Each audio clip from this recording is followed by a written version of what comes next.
सिमर चरण गुरुदेव के पढ़ू शब्द अनूप। कृपा करे भगवान सच्चिदानंद स्वरूप।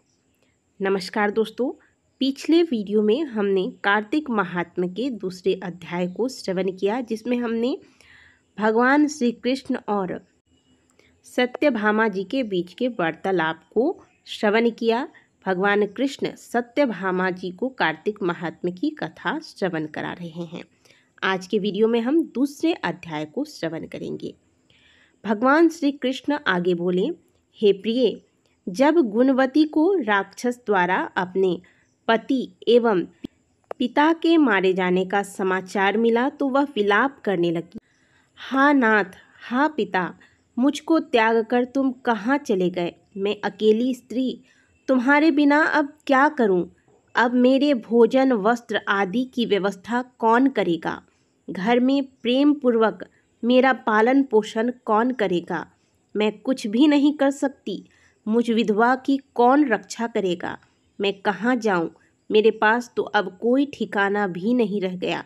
इस प्रकार से विलाप करते हुए गुणवती चक्कर खाकर धरती पर गिर पड़ी और बेहोश हो गई। बहुत देर बाद जब गुणवती को होश आया तो वह पहले की ही भांति करुण विलाप करती हुई शोक सागर में डूब गई।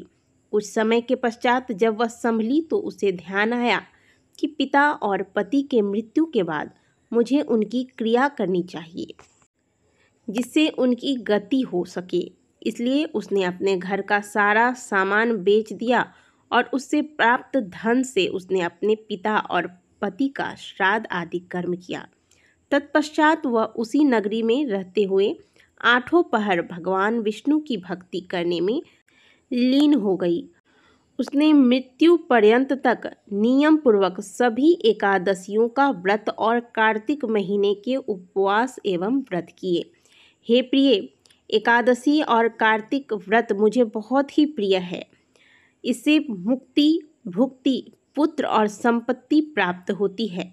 कार्तिक मास में जब तुला राशि पर सूर्य आता है तब ब्रह्म मुहूर्त में उठकर स्नान करने व व्रत व उपवास करने वाले मनुष्य मुझे प्रिय हैं, क्योंकि यदि उन्होंने पाप भी किए हों तो भी स्नान व व्रत के प्रभाव से उन्हें मोक्ष प्राप्त हो जाता है।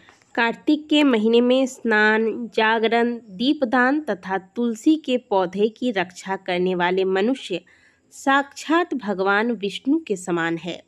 कार्तिक मास में मंदिर में झाड़ू लगाने वाले, स्वास्तिक बनाने वाले तथा भगवान विष्णु की पूजा करने वाले मनुष्य जन्म मरण के चक्कर से छुटकारा पा जाते हैं। यह सुनकर गुणवती भी प्रति वर्ष श्रद्धापूर्वक कार्तिक का व्रत और भगवान विष्णु की पूजा करने लगी।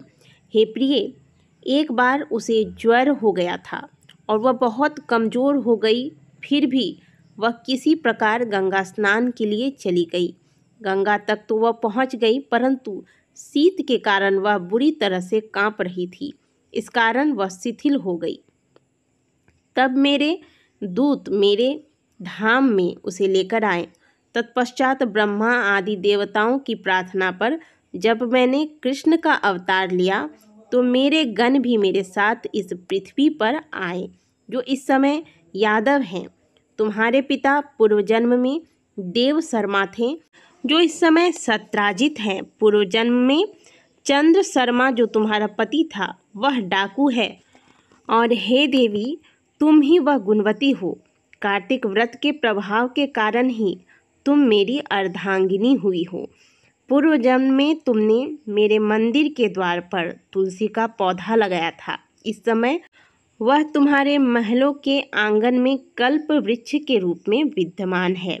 उस जन्म में जो तुमने दीपदान किया था, उसी कारण तुम्हारी देह अति सुंदर है और तुम्हारे घर में साक्षात लक्ष्मी का वास है, जो कि तुमने पूर्व जन्म में अपने सभी व्रतों का फल पति स्वरूप विष्णु को अर्पित कर दिया था। उसी के प्रभाव से इस जन्म में तुम मेरी प्रिय पत्नी हुई हो। पूर्व जन्म में तुमने नियम पूर्वक जो कार्तिक मास का व्रत किया था, उसी के कारण मेरा और तुम्हारा कभी वियोग नहीं होगा। इस प्रकार कार्तिक मास में व्रत आदि करने वाले मनुष्य मुझे तुम्हारे समान ही प्रिय हैं। दूसरे जप तप यज्ञ दान आदि से प्राप्त फल कार्तिक मास में किए जाने वाले व्रत के फल से बहुत थोड़ा है, अर्थात कार्तिक मास के व्रतों का 16वां भाग भी नहीं होता है। इस प्रकार सत्यभामा भगवान श्री कृष्ण के मुख से अपने पूर्व जन्म के पुण्य का प्रभाव सुनकर बहुत प्रसन्न हुई। तो दोस्तों, भगवान कृष्ण स्वयं कार्तिक मास के महात्म्य को श्रवण करा रहे हैं। उन्होंने स्वयं इस अध्याय में कहा है कि कार्तिक मास में स्नान दान तथा दीपदान, तुलसी सेवन, स्वस्तिक बनाना, मंदिर में झाड़ू लगाना, सब इस प्रकार के सभी धार्मिक कर्मों से जगत के पालनहार भगवान श्री हरि विष्णु का सानिध्य प्राप्त होता है तथा ऐसे भक्त सदैव भगवान विष्णु को प्रिय होते हैं। ऐसे भक्तों की सहायता के लिए भगवान हमेशा तत्पर रहते हैं।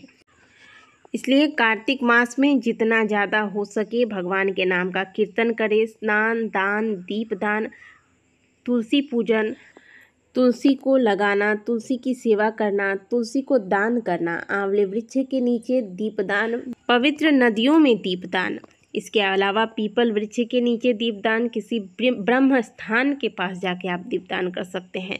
तो कहने का मतलब है कि जितना हो सके आप उतने नियमों का पालन इस कार्तिक मास में अवश्य करें और प्रतिदिन कार्तिक मास के महात्म्य के कथा को श्रवण अवश्य करें। तो आज हमने कार्तिक महात्म्य के दूसरे अध्याय को श्रवण किया है। कथा को श्रवण करने के बाद भगवान के नाम का जयकारा अवश्य लगाएं। बोलिए सभी श्री हरि भगवान विष्णु की जय। अगले वीडियो में हम कार्तिक महात्म्य के अन्य अध्यायों को श्रवण करेंगे। तब तक के लिए जय श्रीमन नारायण।